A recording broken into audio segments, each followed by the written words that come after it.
Bonjour à chacun et à chacune, très heureux de vous retrouver pour ce temps de partage, de méditation autour de la parole de Dieu.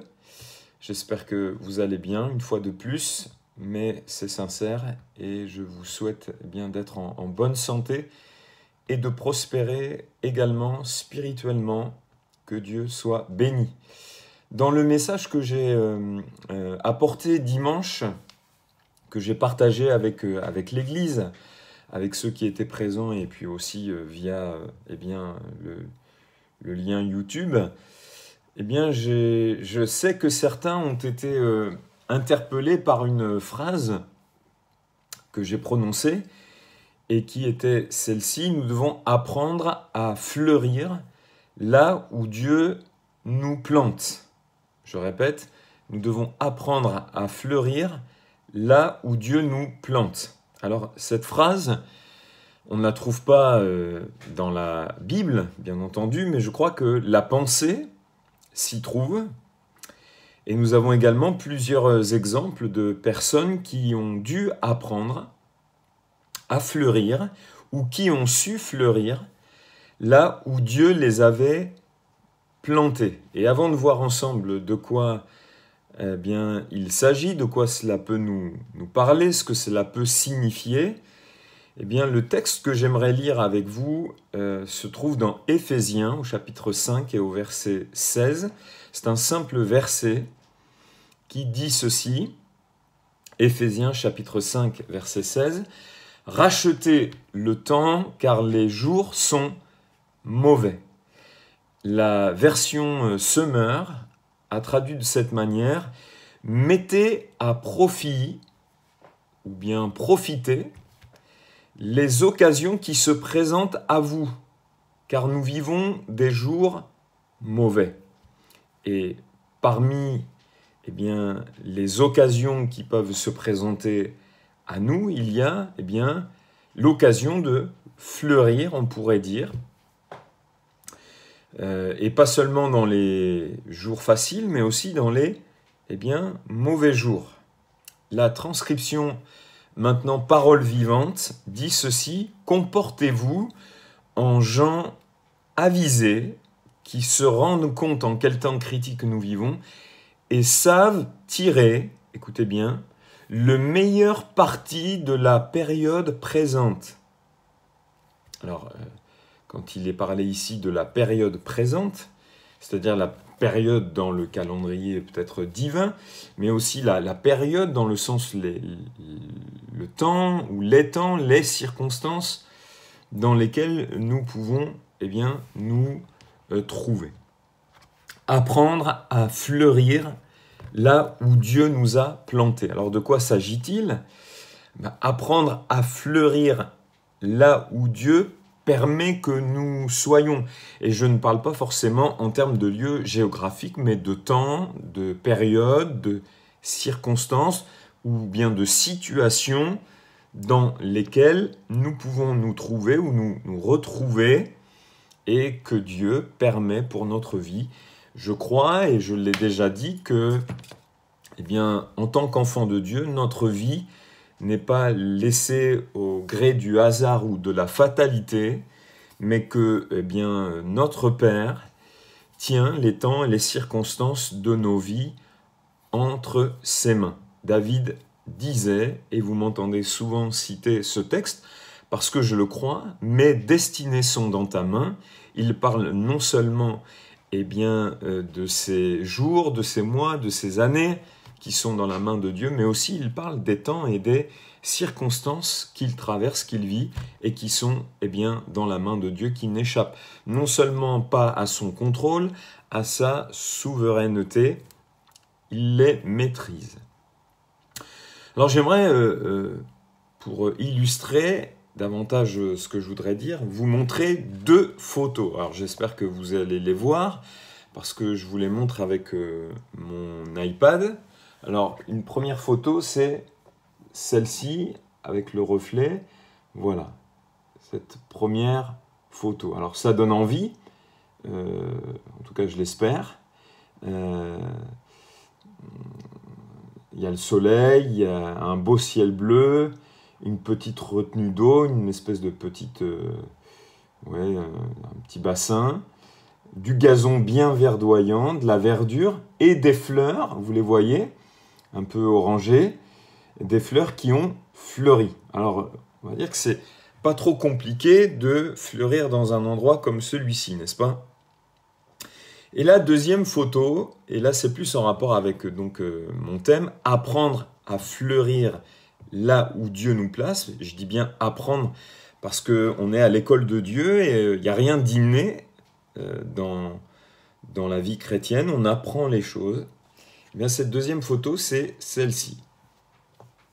Et là, c'est pas la même chose. Vous voyez qu'il y a une jolie fleur, mais qui a poussé, qui a fleuri, eh bien, sur le bitume, sur du goudron.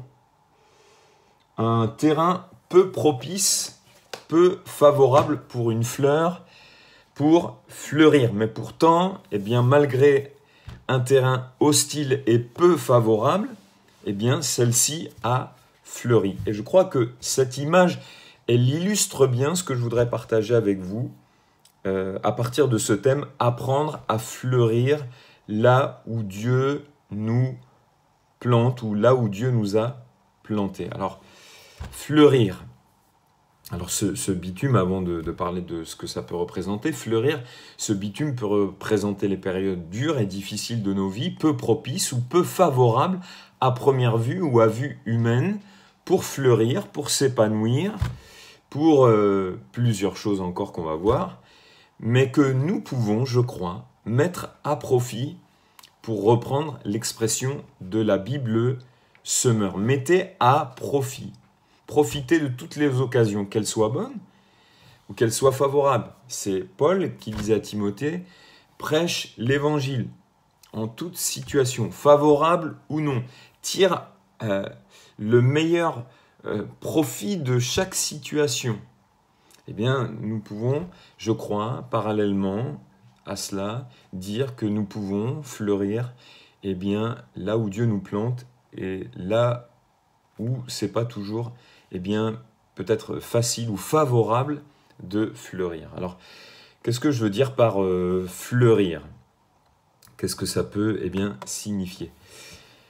Une fleur qui fleurit, c'est une fleur qui dégage un parfum, une odeur, et nous comprenons ici qu'il s'agit eh bien, de dégager une bonne odeur, l'odeur de Christ, qu'elle puisse se répandre au travers de nous et autour de nous. Dans le livre du Cantique des Cantiques, au chapitre 2 et au verset 13, il est dit « Le figuier embaume ses fruits, et les vignes en fleurs exhalent leur parfum. Lève-toi mon ami, ma belle, et viens. » Une vigne en fleurs ici, dont il est fait mention ici. Et une vigne en fleurs, vous savez, c'est toujours sur les sarments que les fleurs de la vigne poussent et finissent par exhaler, comme le dit ce texte, leur parfum. La fleur, bien souvent, éphémère, par la suite, donnera le fruit.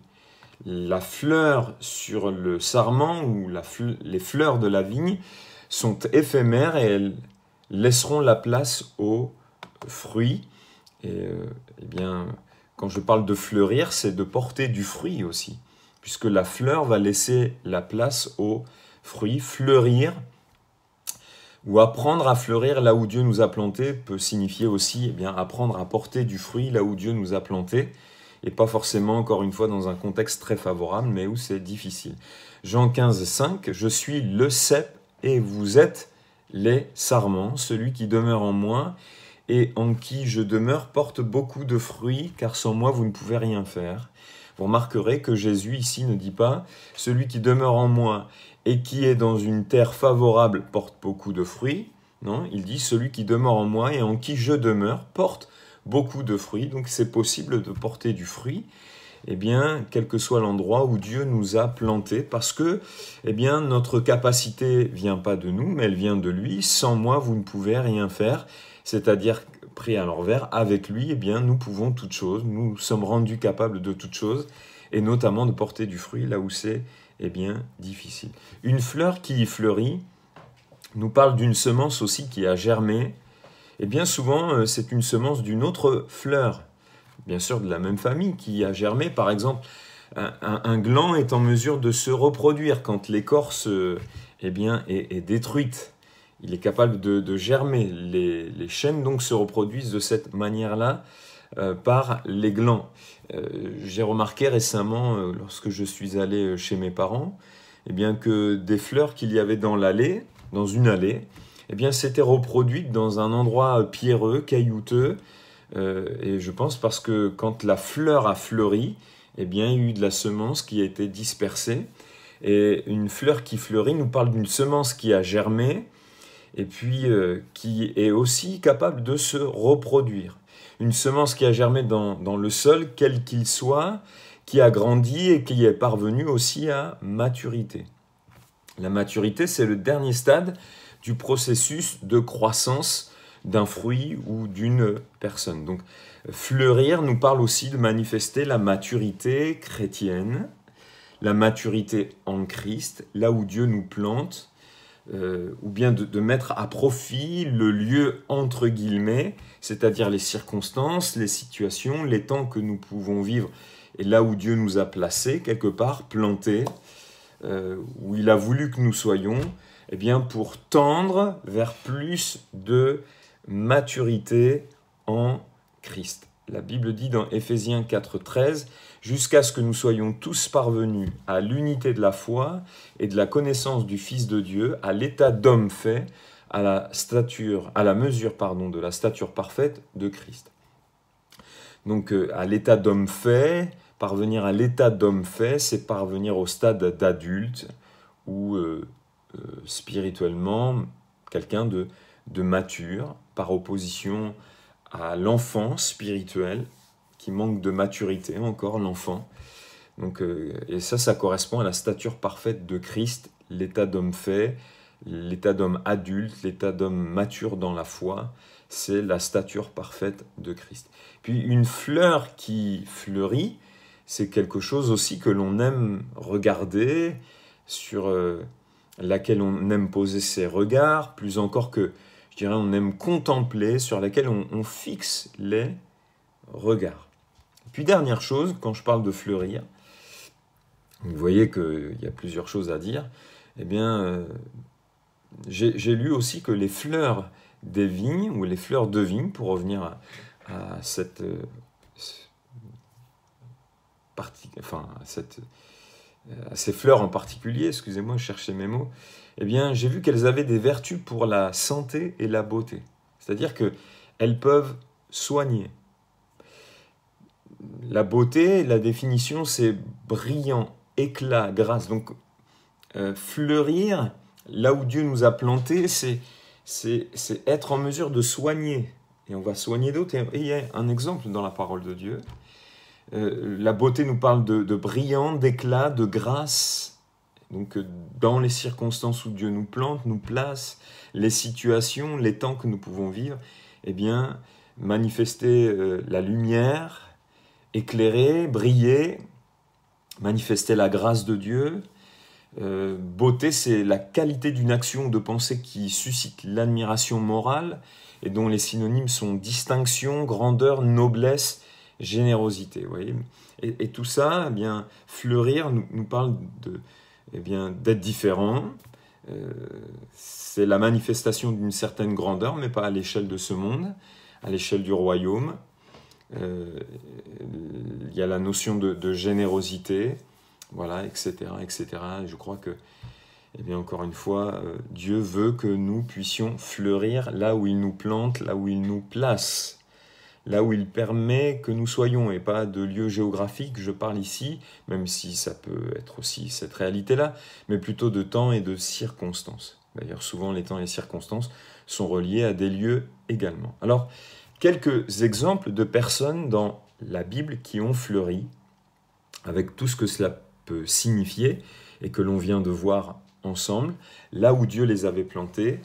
Et s'ils avaient eu le choix, eh bien, je peux vous dire qu'ils auraient peut-être préféré avoir été plantés ailleurs. Ils auraient peut-être préféré être plantés ailleurs. Le premier exemple qui est venu à mon esprit, c'est l'exemple dont on ne connaît pas le prénom, c'est d'une petite fille. 2 Rois 5, 2. Or, les Syriens étaient sortis par troupes. Et ce texte fait référence à l'histoire de Naaman, le général syrien. Donc 2 Rois 5, 2. Or, les Syriens étaient sortis par troupes et ils avaient emmené captive une petite fille du pays d'Israël, donc une Hébreu, qui était au service de la femme de Naaman. Donc c'était une petite fille captive, qui avait été faite prisonnière. C'était comme une esclave. Elle dit à sa maîtresse, verset 3, « Oh, si mon Seigneur était auprès du prophète, qui est à Samarie, le prophète le guérirait de sa lèpre. » Et la fin de l'histoire de Naaman nous montre qu'il a été guéri. Quelle sagesse divine chez cette petite fille. Elle est esclave, elle a été arrachée, déracinée de sa famille et de son pays. Peut-être que même ses parents sont morts, on ne sait pas. Mais quand ils faisaient des invasions, les Syriens, ce n'était pas pour s'amuser. Mais quelle sagesse divine! Rappelez-vous ce que dit Jacques dans Jacques 3, 17, la sagesse d'en haut, donc c'est-à-dire la manière de faire, est premièrement pure, ensuite pacifique, modérée, conciliante, pleine de miséricorde et de bons fruits, exempte de duplicité, d'hypocrisie. Donc on ne connaît pas son âge à cette petite fille, elle a été faite prisonnière, elle est au service de la femme de Naaman comme esclave, déracinée encore une fois de son pays. C'est là que Dieu, quelque part, l'a plantée. Elle aurait pu être complètement indifférente à la situation de Naaman, ou bien lui vouloir du mal, mais non, elle lui veut du bien. Et elle est source de guérison pour cet homme, Naaman, qui était atteint de la lèpre. La lèpre nous parle du péché dans la Bible, qui atteint tous les hommes. Et là où Dieu nous plante, quand c'est difficile, nous pouvons être une source de salut, de guérison, sur le plan physique, mais aussi sur le plan et surtout sur le plan spirituel, pour quelqu'un au travers de ce que nous allons être. Elle se reproduit au travers de son attitude. Naaman deviendra un croyant du Dieu d'Israël. Et rappelez-vous, une fleur qui fleurit, c'est une fleur qui, avec le vent, va se reproduire aussi. Parce qu'il y a comme une semence qui va être emportée un petit peu plus loin. Elle se reproduit au travers de son attitude. Naaman deviendra un croyant du Dieu d'Israël. Et puis je dirais que quand on considère cette petite fille, ce qu'elle a fait, vu sa situation, c'est beau, elle brille, elle est grande quelque part. Vous voyez, la grandeur, c'est ça. C'est de savoir faire du bien à celui ou celle qui nous a fait du mal. Elle fleurit quelque part, cette petite fille, comme, rappelez-vous, cette fleur sur le bitume, dans un endroit difficile, alors qu'elle a été faite esclave. Voyez-vous, elle est un peu comme cette fleur qui a fleuri dans un endroit difficile sur le bitume. Je la remontre, parce que j'aime beaucoup cette photo. Elle aurait pu être complètement indifférente, lui vouloir du mal, mais non, comme cette fleur sur une terre aride, desséchée, où il n'y a pas de Dieu, elle fleurit quelque part. Comprenez-vous ce que c'est de fleurir là où Dieu nous plante et dans un terrain difficile. Elle répand la bonne odeur de Christ, quelque part, cette jeune fille, avant l'incarnation de celui-ci. Faire du bien à ceux qui nous ont fait du mal, c'est ce que Dieu a fait en Christ. C'est concret, c'est pratique. Gloire à Dieu. Je pense aussi à une autre personne qui a fleuri dans un terrain difficile, c'est Abigaël, là où Dieu l'avait plantée. 1 Samuel 25, 3. Le nom de cet homme était Nabal. Donc Abigaël, c'était l'épouse de Nabal. Et au sujet de Nabal, il nous est dit que c'était un homme dur et méchant dans ses actions, mais que Abigaël, son épouse, était une femme de bon sens et belle de figure. Et au-delà d'une beauté physique, il y avait une beauté morale intérieure chez cette femme. Abigail, eh bien, elle était plantée avec un mari dur et méchant. Est-ce qu'on pourrait même dire Dieu l'avait plantée avec un mari dur et méchant? La vie de couple n'est pas toujours facile. Eh bien, ce n'était pas facile pour Abigail. Eh bien, Abigail, malgré qu'elle soit mariée à un homme dur et méchant, elle a appris à fleurir dans ce milieu hostile. Elle dégage une bonne odeur, Abigail, celle de la grâce. Parce que lorsque, Nabal va manifester le contraire de la bienveillance envers David, et que David projetait de tuer Nabal, elle va faire la chose suivante, 1 Samuel 25, verset 23. Elle va aller au-devant du roi David. Lorsqu'elle aperçut David, elle descendit rapidement de l'âne, tomba sur sa face en présence de David et se prosterna contre terre. Verset 24. Puis se jetant à ses pieds, elle dit « À moi la faute, mon Seigneur.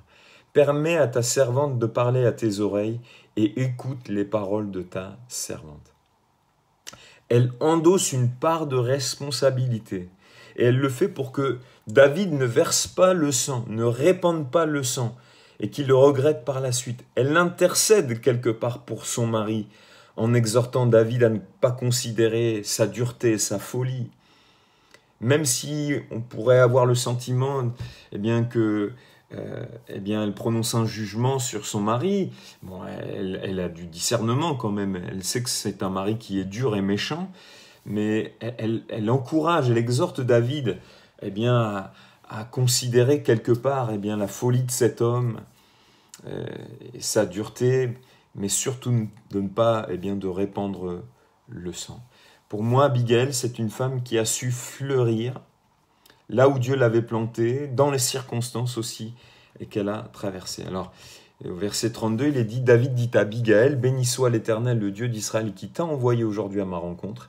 Béni soit ton bon sens, et béni sois-tu, toi qui m'as empêché en ce jour de répandre le sang, et qui a retenu ma main. » Voyez-vous, elle a empêché David de faire quelque chose qui, j'en suis sûr, il aurait regretté. Alors il y en a un autre qui a su fleurir là où Dieu l'avait planté, et c'est vraiment Dieu qui l'avait planté, qui a permis ces choses-là, c'est Joseph. Joseph, Genèse 39, verset 3, son maître vit que l'Éternel était avec lui et que l'Éternel faisait prospérer entre ses mains tout ce qu'il entreprenait. Donc, ce que Joseph entreprenait. Joseph, il s'est retrouvé au service de Potiphar. Il s'est retrouvé vendu à des Amalécites. Il a été vraiment malmené par ses frères. Il aurait pu être rempli d'amertume. Mais dans la maison de Potiphar, on voit que c'est quelqu'un de consciencieux, qui fait bien son travail. C'est pas un milieu facile. Il est quand même au service de quelqu'un, loin de sa maison. Il vient de vivre des choses douloureuses et difficiles qui sont derrière lui, mais il met à profit, encore une fois, les circonstances dans lesquelles il se trouve, pour quelque part être un témoignage. Genèse 39, verset 9. « Il n'est pas plus grand que moi dans cette maison, il ne m'a rien interdit excepté toi, parce que tu es sa femme. Comment ferais-je un aussi grand mal et pécherais-je contre Dieu ?» Voilà. Là où on voit aussi Joseph fleurir dans des circonstances difficiles. Il dégage la crainte de l'Éternel. Voilà la bonne odeur qu'il répand, la bonne odeur de Christ. La Bible dit concernant Christ, c'est une prophétie, il respirera la crainte de l'Éternel. Même chose lorsqu'il se retrouve en prison. Donc Dieu le plante dans la maison de Potiphar. Il est vraiment au service de Potiphar et il le fait vraiment de la bonne manière. En fait, en servant Potiphar, c'est comme s'il servait Dieu, et ça nous rappelle ce que dit la Bible, que c'est Dieu que nous servons dans ce monde, même quand on sert des gens difficiles. quand on le fait de la bonne manière. C'est comme si on servait Dieu. Et puis il se retrouve en prison. Et en prison, on place la prison sous sa surveillance. Et il n'y a rien qui ne s'y faisait sans que ce soit par lui. Donc on voit que là où Dieu l'a planté, là où Dieu a permis qu'il soit, Joseph fleurit, Joseph dégage une bonne odeur au travers de ce qu'il est, de ce qu'il fait. On peut fixer les yeux sur lui comme un modèle, vraiment. C'est ça, fleurir. Il y a des quantités d'exemples. Daniel et ses amis, ils fleurissent là où Dieu les a plantés, à Babylone. Ils sont irréprochables dans leur travail auprès des différents rois, tout en étant irréprochables dans leur relation avec Dieu. Et ça, c'est merveilleux. Ils sont au service de rois païens, mais ils font ça, encore une fois, de la bonne manière. Ils sont déportés, ils sont jeunes, mais on voit qu'ils fleurissent dans un sol difficile. Paul en prison. On voit qu'il fleurit là où Dieu le plante. Et à un moment, Dieu va le planter en prison. Dans 2 Timothée 4,13, il est dit « Quand tu viendras, apporte le manteau que j'ai laissé à Troas chez Carpus et les livres, surtout les parchemins. » Le manteau parce que vraisemblablement il faisait froid, mais ça ne le stoppe pas dans ses entreprises, dans son zèle à édifier l'Église, à former, etc., etc. Les parchemins, pourquoi? Pour écrire. Et nous savons que, nombre d'épîtres ont été écrites en prison. Ça n'a pas stoppé l'apôtre Paul. Il fleurit là où Dieu le plante, là où Dieu a permis qu'il soit. Il met à profit toutes les occasions. Lorsqu'il se retrouve en prison, il va même enfanter Onésime dans les chaînes. Alors qu'il est en prison, il aurait pu être amer, il aurait pu dire « Seigneur, après tout ce que j'ai fait pour toi », mais non, il continue de mettre à profit toutes les occasions. Il rachète le temps. Il fleurit là où Dieu le place. Dans Philippiens 1,12, il dira « Je veux que vous sachiez, frères, que ce qui m'est arrivé a plutôt contribué au progrès de l'Évangile. En effet, dans tout le prétoire et partout ailleurs, nul n'ignore que c'est pour Christ que je suis dans les liens. » Même en prison, tout le monde savait que c'était pour Christ. Et puis, on pourrait parler de David aussi. David qui fleurit à la cour de Saül. Et qui, alors que Saül est jaloux, lui fait du mal, le poursuit même. Et David va devoir prendre la fuite à un moment donné. Mais c'est quelqu'un qui fleurit, David. Il a appris. Paul dit, j'ai appris à être content en toutes circonstances. J'ai appris à fleurir dans n'importe quelle situation. Voilà ce qu'on pourrait aussi dire. Et puis celui qui a fleuri, je crois, dans un moment plus que difficile, là où Dieu l'avait planté, c'est le cas de le dire, à la croix, c'est Christ, qui met à profit, qui rachète le temps, qui fleurit là où il est placé sur la croix. Il intercède, il prie, Père, pardonne-leur. Voilà, ça c'est fleurir là où Dieu nous place. Et c'est Dieu qui l'a placé sur la croix. Il se préoccupe, et ce sont nos péchés aussi. Mais c'est la grâce de Dieu et la conjugaison de l'amour et de sa justice. Et puis il se préoccupe du salut du brigand. Il se préoccupe de Jean, il se préoccupe de sa mère. Femme, voici ton fils. Jean, voici ta mère. Vous voyez, au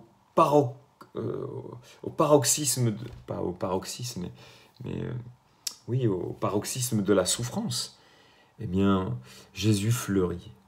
Gloire à Dieu. Alors que faut-il pour fleurir? Je le disais tout à l'heure, et je terminerai par ça. Dans Jean 12, 24, en vérité, je vous le dis, si le grain de blé qui est tombé en terre ne meurt, il reste seul, mais s'il meurt, il porte beaucoup de fruits. Ici, c'est renoncer à soi. En fait, Jésus, il a fallu qu'il soit brisé pour que la vie jaillisse. Et en fait, pour fleurir, quelque part, il faut un certain brisement. Et le brisement arrive par les circonstances. Mais comment expliquer ça? Pour que le chêne se reproduise, il faut qu'il y ait un gland qui soit tombé en terre, mais il faut que l'écorce qui retient la puissance de vie meure. Et où? C'est pareil, nous, quelque part, on a une puissance de vie en nous, on a Christ en nous, on a le Saint-Esprit en nous, la vie de Jésus en nous. Et par cette vie en nous, on est rendu capable de fleurir. Mais il y a des choses, des fois, qui, comme cette écorce, eh bien, empêchent cette floraison. Et le brisement, c'est ça. C'est que ce qui empêche cette floraison n'est plus d'influence. Ce qui empêche bien souvent cette floraison de fleurir, c'est la chair. C'est quelque part, et je dirais aussi de cette manière, renoncer à soi, ne pas se révolter, mais accepter la volonté de Dieu, accepter les circonstances, accepter qu'elles soient permises par Dieu et accepter en cherchant à tirer profit de ces circonstances. Qu'est-ce que Dieu m'appelle à être, à faire de ce qu'il est, de ce qu'il veut faire? Qu'est-ce que Dieu veut m'enseigner, veut m'apprendre dans cette circonstance? Amen. Qu'est-ce qu'il faut pour fleurir? Il faut de la lumière, et ça nous parle de vérité, de révélation aussi. Il faut l'eau, mais il faut l'eau du Saint-Esprit, il faut l'eau de la parole, il faut la respiration aussi. Et ça nous parle de prière, la respiration de la plante. Alors, je ne fais que citer ces choses, il faudrait les développer. Mais je termine par quelque chose d'important.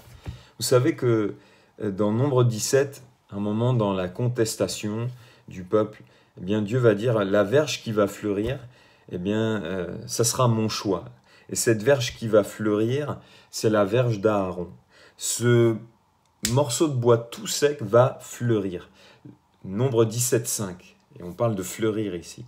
L'homme que je choisirai sera celui dont la verge fleurira. Et je ferai cesser devant moi les murmures que profèrent contre vous les enfants d'Israël. Vous voyez, la floraison fait cesser les murmures.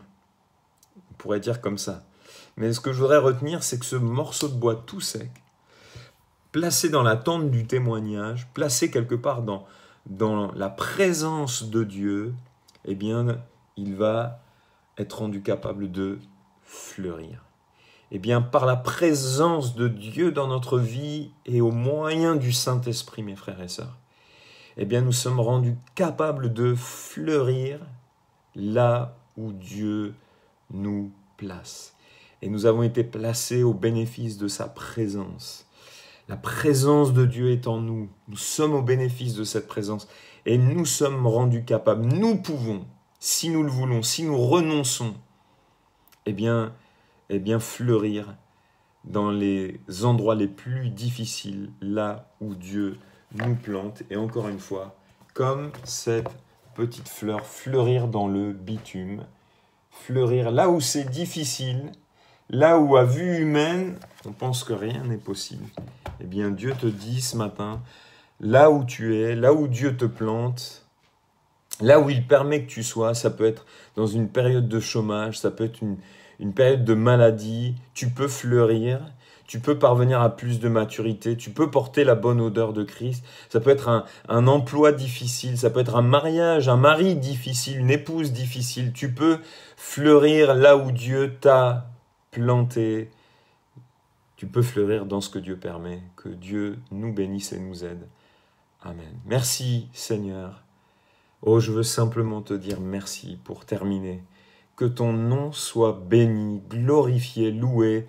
Et j'espère que ce message encouragera, édifiera mes frères et sœurs. Tu peux fleurir, même dans une église où c'est difficile. Tu peux fleurir, amen, dans un emploi difficile. Tu peux fleurir là où Dieu te plante. Amen. Que Dieu vous bénisse et nous bénisse ensemble. Amen.